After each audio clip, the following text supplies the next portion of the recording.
Hello everyone. तो आपका स्वागत है ये आपके इस चैनल एडवांस लर्नर्स पे। मैं हूं सनी पांडे और मैं आज आपको ये क्वेश्चन बताने आ रहा हूं। ये क्वेश्चन आपके एक्सरसाइज 6.2 का है। तो आइए डिस्कस करते हैं इसके जो लॉजिक हैं उसको समझते हैं। यहाँ पर आपका कई सारा कॉन्सेप्ट भी तैयार हो जाएगा। तो आइए स्टार्ट करते हैं। तो आपका वेलकम है। मैं हूँ सनी पांडे और स्टार्ट करने आ रहे हैं आज का क्वेश्चन। तो यहाँ क्वेश्चन हमारा कह रहा है, in the figure P Q and R S, P Q R S, इस फिगर में आर टू मिरर्स, ये दोनों क्या है, मिरर। इसलिए लाइन ऐसे ऐसे मैंने खींची हुई है। ये लाइन आपको दिख रही है ना, ये मिरर का है, ठीक है ना साइन, ये मिरर है, नॉट है लाइन सेगमेंट, ये क्या है, मिरर है। तो जब ये मिरर है तो इसकी एक प्रॉपर्टी होती है, वो क्या होती है वो समझाता हूँ। Placed parallel to each other, ये क्या है, इसके ये पैरेलल है इस मिरर के, पी क्यू के। आर एस जो मिरर है पैरेलल है, आर एस के जो पैरेलल है वो मिरर पी क्यू है, ठीक है। अब यहाँ देखते हैं जरा, एक इंसिडेंट है क्या, ए बी, ये इंसिडेंट है क्योंकि यहाँ से रे जा रही है, ठीक है ना, मिरर पे फॉल कर रही है। तो फिर यहाँ से क्या हो रही है, ए बी पे स्ट्राइक की, इंसिडेंट रे, ठीक है ना। फिर क्या, मिरर पे स्ट्राइक की, किस मिरर पे, पी क्यू पे। ये जो रे ए बी जा रही है ये पी क्यू मिरर पे स्ट्राइक की, ठीक है। स्ट्राइक करने के बाद बी पॉइंट पे क्या की, स्ट्राइक की है। फिर जो रिफ्लेक्टेड रे है, मतलब जो टकरा के वापस जाती है मिरर से, जिस एंगल से आई है उसी एंगल से जाएगी। किसकी प्रॉपर्टी है, मिरर की, ठीक है ना। तो यहाँ से टकरा के वापस जाएगी, तो जाते समय सेम पाथ होगा, बस डायरेक्शन चेंज हो जाएगा। तो यहाँ पर इस तरफ डायरेक्शन हो गया, एरो यहाँ दिख रहा है ना, तो यहाँ डायरेक्शन हो चुका है आपका।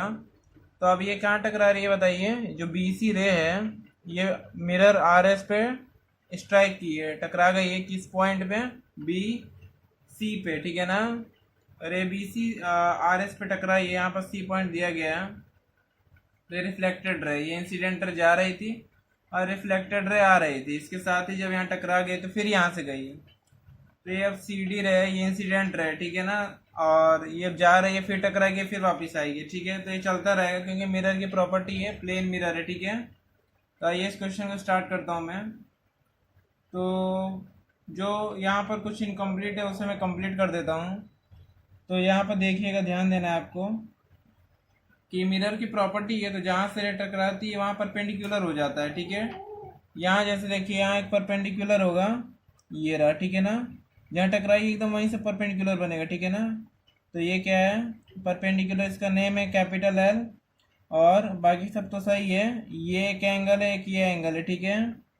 तो ये सब सही है हमारा। और यहाँ एल तो सेम यहाँ पर भी टकराई है ना, तो यहाँ पर ही परपेंडिकुलर है ये वाला, तो इसका नाम क्या है, कैपिटल एम। तो ये दो अलग अलग नेमिंग है, ये एल और ये कैपिटल एम, आपको समझ में आ रहा है। एक एंगल ये और एक एंगल ये, ठीक है, हो गया हमारा। तो ये बी एल किसके परपेंडिकुलर है, पी क्यू के। मैं लिख देता हूँ, B L perpendicular P Q, हो गया। ये जो बी एल है पी क्यू का परपेंडिकुलर हो गया। और ये जो सी एम है ये आर एस के परपेंडिकुलर है, ठीक है, प्रॉपर्टी ऑफ मिरर से। तो यहाँ पर जो सी एम है ये परपेंडिकुलर है आर एस पे, 90 डिग्री का आर एस पे बना रहा है ये, ठीक है ना, सी एम। तो यहाँ से हमारा क्या लिख सकते हैं, जब इतना हो गया तो ये पी क्यू किसके पैरेलल है, आर एस के, ठीक है। लिख सकते हैं and P Q parallel R S, ये मैंने लिख दिया। अब इसके साथ मैं क्या करूँगा, therefore B L parallel C M, अगर ये पी क्यू आर एस के क्या है, पैरेलल है, ठीक है। तो जो बी एल है वही पैरेलल होगा सी एम के, ठीक है ना। बी एल जो है पैरेलल होगा सी एम के, ठीक है। तो अब यहाँ से देखिए angle L B C is equal to angle M C B, ठीक है। ये फर्स्ट इक्वेशन है। एल बी सी कहाँ है बताइए, एल बी सी किसके, ये एल बी सी किसके बराबर है, एम सी बी के। तो ये एल बी सी किसके बराबर है, एम सी बी के, हो गया। मतलब ये जो एल बी सी एंगल है ये वाला, बी मिडिल टर्म है तो पूरे को डिफाइन करेगा। एल बी सी मतलब जो बी है ये वाला, और ये जो बी सी एम या एम सी बी बोले, तो ये वाला जो सी है ये क्या है, बराबर है, आपको पता है अल्टरनेट इंटीरियर एंगल। इसके साथ ही हम यहाँ पर लिख चुके हैं, तो प्रॉपर्टी में डाल देता हूँ क्या है, अल्टरनेट इंटीरियर क्या है, एंगल्स क्या है, अल्टरनेट इंटीरियर एंगल्स। ठीक है, हो गया। अब यहाँ एक लाइन मुझे लिखना है क्या, कि एंगल ये वाला A B L is equal to angle L B C, हो गया हमारा। और ये इक्वेशन 2 है, क्या है, इक्वेशन 2, ये क्या है, ए बी एल देखिए, A B L is equal to angle L B C. ये जो ए बी एल है ये बराबर है एल बी सी के, मतलब ये वाला ये बराबर है, ये एंगल ऑफ इंसिडेंस होता है। एंगल ऑफ इंसिडेंस मतलब ये आई है, क्या है, आई है। और ये क्या, एंगल ऑफ रिफ्लेक्शन, तो ये आर है। तो ये A B L is equal to angle L B C. तो यहाँ पर ये बी के जो दोनों एंगल हैं ये इक्वल हैं, I is equal to R, या बोल सकते हैं angle of incidence is equal to angle of reflection, angle I is equal to angle R. ये लॉ होता है रिफ्लेक्शन का, लॉ ऑफ रिफ्लेक्शन बोलते हैं इसको। तो यहाँ पर ये बी एल किसके बराबर है, एल बी सी के, एंगल ऑफ रिफ्लेक्शन होता है, और ये लॉ है उसका। तो आप पढ़ लीजिएगा, साइंस में चैप्टर है, बोलेंगे तो मैं उसको डीपली बता दूंगा। तो आप बताइएगा आपको जैसी इच्छा। तो यहाँ पर मैं रीजन लिख दे रहा हूँ कि एंगल ऑफ, ये हमेशा इक्वल होता है, ये जितने के अलोंग आया है ना, तो यहाँ पर 90 डिग्री का ड्रॉ करने के बाद एंगल उतने डिग्री से जाता है, तो ये हमेशा इक्वल रहेगा। तो यहाँ मैं लिख दे रहा हूँ angle of incidence equal to angle of reflection. ये हो गया हमारा, रीजन भी हमने दे दिया। स्पेलिंग आपकी रॉन्ग नहीं होनी चाहिए, नहीं तो आपके नंबर कटेंगे, इसकी गारंटी है। तो ये आपको समझ में आ गया है आई थिंक। तो हमारा फिगर इंपॉर्टेंट क्वेश्चन मैंने लिख चुका है, तो आपको सब समझ में आ रहा है। इसके बाद मैं क्या लिख सकता हूँ, इसकी मैंने बात कर ली, अब मैं इस रीजन की भी तो बात करूँगा, तो मैं कर लेता हूँ। जो एंगल एम सी बी है वो किसके बराबर है, एम सी डी के। जैसे ये A B L B C के बराबर है लॉ ऑफ रिफ्लेक्शन से, तो वैसे यहाँ पर भी हो रहा है, इंसिडेंस और रिफ्लेक्शन दोनों हो रहा है। तो ये हो जाएगा आई, ये हो जाएगा आर। ठीक है, ये क्या स्मॉल आई, ये स्मॉल आर है, डिनोट करते हैं angle of incidence, angle of reflection. ठीक है,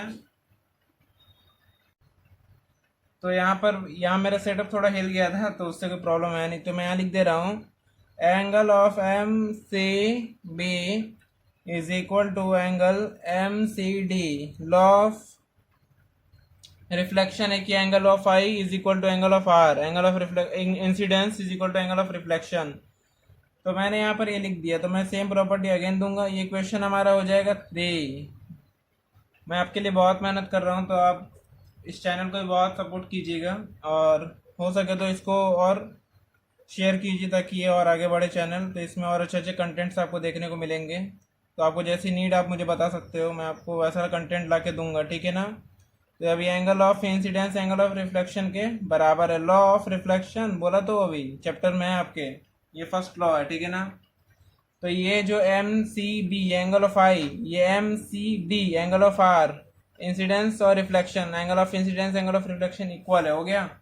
तो अब हम क्या लिख सकते हैं कि फ्रॉम 1 to 3, 1 2 and 3, 1 2 3, तो वी गेट, क्या मिलेगा हमें बताइए, angle of A B L is equal to angle of M C D मिलेगा। कैसे मिलेगा ये बता देता हूँ आपको। तो ये 1 है, ये 2 है, ये 3 है ना, ये angle of M C D ये रहा, और angle of A B L ये रहा, ए बी एल, और ये बराबर है एम सी डी के। ठीक है, अब मैंने क्या किया कि एल एच एस को सम किया, सम करने के बाद मैंने क्या किया, एक साइड रख लिया, और आर एच एस को सम किया, उसको एक साइड रख लिया। ठीक है, तो जब मैंने सॉल्व किया तो सेम टर्म को मैंने कटा दिया। जैसे कि ये एम सी बी एंगल है, एंगल एम सी बी दोनों है ना सेम, तो यहाँ इक्वल है दोनों के बीच में, तो मैंने क्या किया, कटा दिया, माइनस कर दिया, तो दोनों कट गया। फिर ये एंगल ऑफ क्या है बताइए, एल बी सी, और ये एल बी सी एंगल इधर भी है ना, इक्वल टू के दोनों क्या है, इधर है और इधर है। तो जब मैं इनको सेम है एंगल, तो मैं इनको क्या करूंगा, माइनस करा दूंगा। तो माइनस कराऊंगा तो मेरा टर्म छोटा हो जाएगा, मैं इनको कटा दूंगा, लास्ट में हमें क्या मिलेगा, angle of M C D, और बचेगा angle of A B L, कहाँ गया, ये बचेगा, ठीक है ना। ये इससे कैंसिल हो जाएगा और एल बी सी इससे कैंसिल हो जाएगा, तो मैं ये इक्वेशन 4 लिख सकता हूँ, ठीक है। तो अब हमें क्या हो गया बताइए, अब हम ऐड कर देंगे, क्या कर देंगे, ऐड 1 and 4 इक्वेशन, हो गया हमारा क्वेश्चन, ठीक है। वी गेट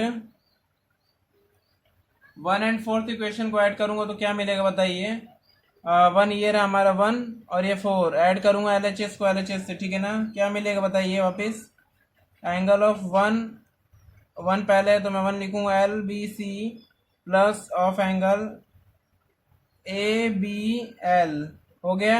एल बी सी किसके प्लस कर रहा हूँ, angle of A B L, क्योंकि दोनों LHS में है। फिर ये किसके बराबर है, एंगल एम सी बी, इसमें किसका एडिशन होगा, फर्स्ट में 4 का ही, तो ये RHS angle of M C D, हो गया हमारा एम सी डी। तो यहाँ से हमें सेम टर्म कोई दिख रहा है,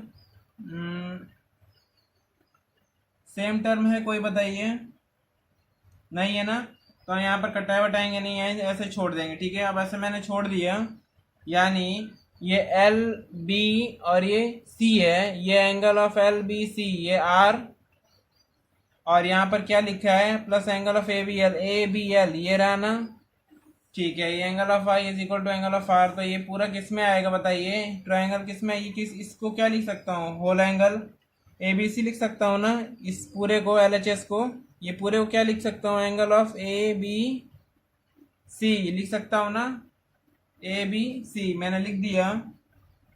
और मैं राइट हैंड साइड वाले को क्या लिखूंगा, एम सी बी ये रहा, एम सी डी ये रहा, ये angle of I, angle of R, ठीक है। तो मैं इसे क्या लिख दूंगा बताइए, angle of B C D, क्या लिखूंगा, angle of B C D मैंने लिख दिया।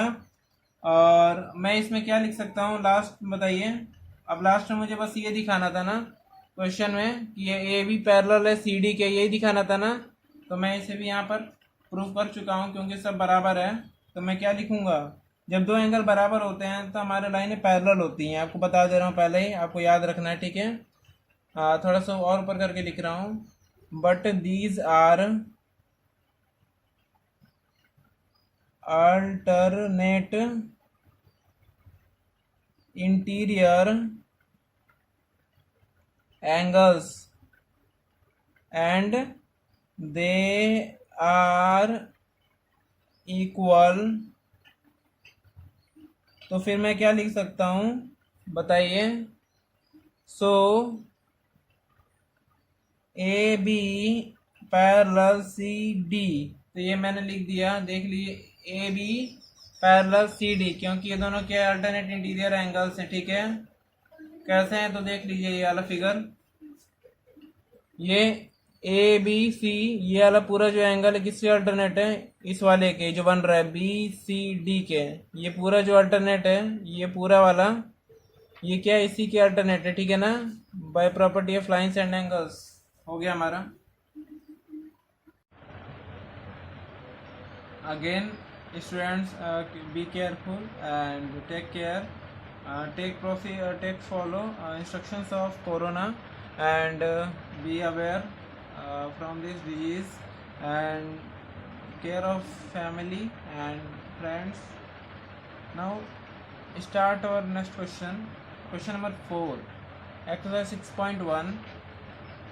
I solve this question. In figure, POQ is a line. Clear question is that here POQ is a line, straight line. POQ आपका एक line है, रे O R जो है परपेंडिकुलर है PQ पे, PQ रे है, POQ रे था, लाइन था मतलब लाइन, और ये रे है क्योंकि यहाँ पर PO पे PQ पे क्या है, ये परपेंडिकुलर, PQ पे रे ओ आर परपेंडिकुलर, मतलब ये 90 डिग्री का एंगल बना रही है, मैंने लिख दिया। अगर आपको नहीं पता है 90 डिग्री कैसे होता है तो देखिए, ये स्ट्रेट लाइन है, इसका हाफ पार्ट मतलब ये 90, और ये पूरा पार्ट ये 90, ये हो जाएगा 180, तो 180 का आधा 90 हो गया, और ये स्ट्रेट है, ठीक है ना, रे है हमारा। तो ये जो पी क्यू पे रे ओवर है परपेंडिकुलर है, हो गया। अब जो ओ एस है ये क्या है, एक अदर अनदर रे है, ठीक है, अनदर रे है, ठीक है। और ये लाई कहाँ कर रही है बताइए, ओ पी और ओ आर में। कहाँ लाई कर रही है, किन दो रे के बीच में, रे आपकी ओ पी और ओ आर के बीच में है। तो हमें क्या प्रूफ करना है कि angle of R O S is equal to angle Q O S and minus में angle of P O S. तो हम यहाँ पर देखिए कैसे इसको प्रूफ करेंगे, देखिए। तो first of all P O Q is a straight line, ये हमारा स्ट्रेट लाइन होता है, ये हमें दिया हुआ है, गिवन, ठीक है, यहाँ पर दिया हुआ है तो मैंने लिख दिया है। तो एंगल ऑफ अगर स्ट्रेट लाइन है तो बताया तो सब ये 180 डिग्री के बराबर है ना। तो by the rule of lines and angles here angle P O S, जो एंगल पी ओ एस रहेगा ये वाला एंगल, ये वाला, और plus angle R O S, R O S ये वाला भी बिल्कुल, और इसके बाद plus angle R O Q ये वाला, आर ओ क्यू। तो ये वाला आपका 180 डिग्री क्या है, 180 डिग्री हो गया। तो 180 डिग्री के बाद हम क्या लिखेंगे, लेकिन ये जो ओ आर है ये परपेंडिकुलर है पी क्यू पे, लाइन पे जो रे है ओ आर है पी क्यू लाइन पे परपेंडिकुलर है। तो here R O Q is a नहीं लिखूंगा, लिख देता हूँ डायरेक्ट ही आपका, मैं यहाँ पर लिख दे रहा हूँ कि जो ओ आर है ये क्या है, परपेंडिकुलर है पी क्यू पे, मैंने लिख दिया। अब इसका मतलब है कि ये आर ओ क्यू जो एंगल है 90 डिग्री है, तो मैं लिख देता हूँ therefore angle R O Q is equal to 90 degree, ये मैंने लिख दिया। अब इसके बाद क्या होगा, angle of there, this implies कर देता हूँ मैं, P O S plus angle of R O S plus R O Q is equal to 90 degree, because here R O is perpendicular to line P Q, so it is 90 degree, ठीक है। Is equal to angle क्या होगा, 180 degree. तो यहाँ पर ये देखिएगा कि थोड़ा आज मेरा गला फंस रहा है फिर से, तो अगेन आप यहाँ पर थोड़ा सा क्लियर समझिएगा। तो यहाँ पर मैंने लिख दिया, फिर मैं सब जगह दिस इम्प्लाइज लेके चलूँगा, ठीक है। तो यहाँ मैं क्या लिख सकता हूँ कि जो angle of P O S plus angle of R O S is equal to क्या हो जाएगा, 180 degree minus 90 degree is equal to 90 degree, हो गया, नॉर्मली हमारा हो गया ना। तो अब हम क्या लिखेंगे कि angle of P O S plus angle of R O S ये क्या है, 90 डिग्री है। मैं इसको फिगर समझा देता हूँ कि ये जो पी ओ एस और ये जो है आर ओ एस ये पूरा 90 डिग्री के बराबर है, यही तो मैंने निकाला है, यही तो मैं बता रहा हूँ कि पूरा जो रीजन है ये पूरा 90 डिग्री है, ये पूरा क्या है 90 डिग्री। इसी का ये क्या हुआ रे, दो भाग बना दिए, ठीक है ना, दो पार्ट बना दिए, तो ये पूरा 90 डिग्री है। तो एक ये पार्ट और एक ये पार्ट, तो इन दोनों का जो सम होगा वो 90 के बराबर, क्योंकि देखिए पूरा राइट एंगल में आ रही है पार्ट, ठीक है ना। हो गया हमारा, समझ में आ गया होगा आपको अभी तक। तो यहाँ से आर ओ इसकी वैल्यू मुझे निकालनी है, क्यों, क्योंकि यहाँ देखिएगा मुझे प्रूफ करने के लिए क्या मिला है, angle of R O S is equal to half of angle difference of Q O S minus angle of P O S, ठीक है। तो मैं क्या करूँगा, यहाँ से R O S L H S को फॉलो करूँगा, ठीक है, निकालने के लिए मेरे लिए आसानी रहेगी। तो यहाँ से आर ओ एस की वैल्यू निकालूंगा तो क्या होगा बताइए, 90 में से घटा दूंगा, 90 degree minus angle of P O S, हो गया। तो ये हमारा कौन सा इक्वेशन है, फर्स्ट, कौन सा इक्वेशन है, फर्स्ट है, ठीक है। अब मैंने लिख लिया, तो अब मैं क्या करूँगा, now we have angle of R O S plus angle of R O Q is equal to angle of Q O S. यहाँ समझा देता हूँ जरा, ये जो आर ओ एस है और ये जो आर ओ क्यू है, ये आर ओ एस ये आर ओ क्यू है, किसके बराबर है, क्यू ओ एस के बराबर है ना, ये एस ओ क्यू के बराबर है, ठीक है। अब यहाँ पर ये ध्यान दीजिएगा, जो मिडिल टर्म होता है वही डिफाइन करता है। तो ये देखिए सब में ओ कॉमन है ना बीच में, ठीक है, यानी सब में ओ की चर्चा हो रही है, ठीक है ना।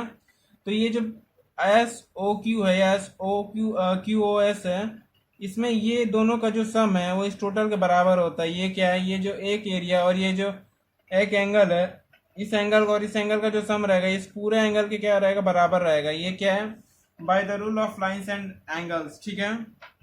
ये जो बड़ा वाला है ये किसके सम के बराबर है, इसके प्लस इसके प्लस इससे कोई मतलब नहीं है। ये वाला ये दो पार्ट के क्या है, बराबर है। तो वही मैंने लिखा है आर ओ एस और क्या है आर ओ क्यू किसके बराबर है, क्यू ओ एस के, एस ओ क्यू के। तो अब मैं क्या करूंगा, अगेन अब मेरा यहाँ पर आसान हो गया क्वेश्चन।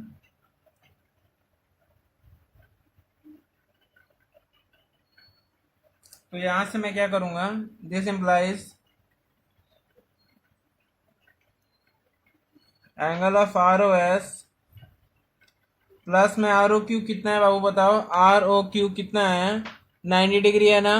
तो यहाँ मैं 90 डिग्री आर ओ क्यू की जगह पुट कर दूंगा, ठीक है, क्योंकि परपेंडिकुलर है पी क्यू पे ये जो एंगल है, ठीक है ना। 90 डिग्री हो गया। फिर हमारा क्यू एस की कुछ जानकारी है, क्यू ओ एस की जानकारी है कि नहीं है, जानकारी तो हमें लगता है कि नहीं है। तो हम क्या करेंगे, यहाँ पर बस क्यू ओ एस लिख देंगे। अब नेक्स्ट में क्या करूँगा, मैं angle of R O S 90 को उधर भेज दूंगा। तो क्या हो जाएगा, angle of Q O S minus of 90 degree हो गया। अब मैं यहाँ से इसको कुछ इक्वेशन सेकंड डाल दूंगा, मैंने डाल दिया। अब इसके बाद मैं क्या करूँगा, फर्स्ट और सेकंड का सम करूँगा। क्या करूँगा, सम करूँगा। तो एडिंग 1 and 2 वी हैव, क्या हो जाएगा बताइए, जब यहाँ आर ओ एस है और यहाँ आर ओ एस जुड़ेगा तो सेम है ना एल एच एस, तो ये क्या हो जाएगा, बढ़ेगा। तो यहाँ पर मैं क्या लिख दूंगा, 2 of angle R O S लिख दूँ, कैसा रहेगा, क्योंकि R O S plus R O S 2 angle of R O S हो जाएगा, मैंने लिख दिया, क्योंकि एल एच एस दोनों में सेम है, दोनों इक्वेशन में। अब यहाँ 90 है, प्लस में माइनस में 90 है, तो दोनों कट जाएगा। ये प्लस में 90 है, माइनस में 90 कट जाएगा, माइनस हो जाएगा। अब देखिए यहाँ पर मैं क्या लिखूंगा, एंगल ऑफ ये बच रहा है ना, क्यू ओ एस, और ये क्या है बताइए, पी ओ एस है ना, तो minus of angle P O S हो गया। मैं दोनों में सम कर रहा था, अगर मैं डिफरेंस निकालता तो ये माइनस प्लस हो जाता, तो ये भी जुड़ता, ठीक है। लेकिन मैंने क्या कर रहा था, पहले से सम कर रहा था, माइनस तो कर नहीं रहा था, इसलिए यहाँ 2 आ गया है, क्योंकि सेम था एल एच एस दोनों में, आर ओ एस एंगल में। तो यहाँ पर मैंने प्लस किया है, जिसके वजह से इसके जो आगे फर्स्ट इक्वेशन के आगे माइनस लगा तो वैसे ही रह जाएगा, तो मैंने यहाँ पे छोड़ दिया है, ठीक है। अब हमारा आंसर हो चुका है, तो यहाँ से मैं इस 2 को यहाँ ट्रांसफर कर सकता हूँ। तो therefore angle of R O S is equal to क्या हो जाएगा बताइए, बहुत सिंपल है, 1/2 of angle Q O S minus में पी ओ एस, ठीक है। तो ये मेरा एक ब्रैकेट में हो जाएगा, क्योंकि 1/2 एक फ्रैक्शन है और ये क्या है, पूरा एक डिफरेंस है, ठीक है। तो आई होप आपको समझ में आ गया है, और आपको नहीं समझ में आया तो आप वीडियो को दोबारा देखिए। और मैंने अपना मतलब आपको अच्छे से समझाने की पूरी कोशिश की है। तो आगे अगर वीडियो अच्छा लगे तो लाइक कीजिए, चैनल को शेयर कीजिए और सब्सक्राइब कीजिए। अपने दोस्तों से बोलिए कि वो भी सब्सक्राइब करें, और जिस तरह का वीडियो उन्हें चाहिए, अगर वो पढ़ने में इंटरेस्टेड ही हैं तो आप बोलिए इस चैनल को पक्का सब्सक्राइब कर लें, ताकि और अच्छे कंटेंट्स का वो फ़ायदा उठा पाएंगे। तो ये देख लीजिए पूरा सॉल्यूशन हो चुका है, और फुल एक्सप्लेनेशन के साथ, या बेस्ट एक्सप्लेनेशन बोल सकता हूँ मैं। तो आप देखिए आगे और अच्छे अच्छे वीडियोस आने वाले हैं। तो अगर आपको इसके रूल्स पर वीडियो चाहिए तो मुझे बताइए, कमेंट कीजिए। अगर आपको एक्सरसाइज सॉल्व करनी है तो मैं आपको वैरायटी में क्वेश्चन भी दे सकता हूँ और टेस्ट सीरीज भी दे सकता हूँ। तो आप मुझे कमेंट कीजिए, तभी मैं ये सब करूँगा, ठीक है ना। Now time to leave, and will meet on next video. Goodbye and take care.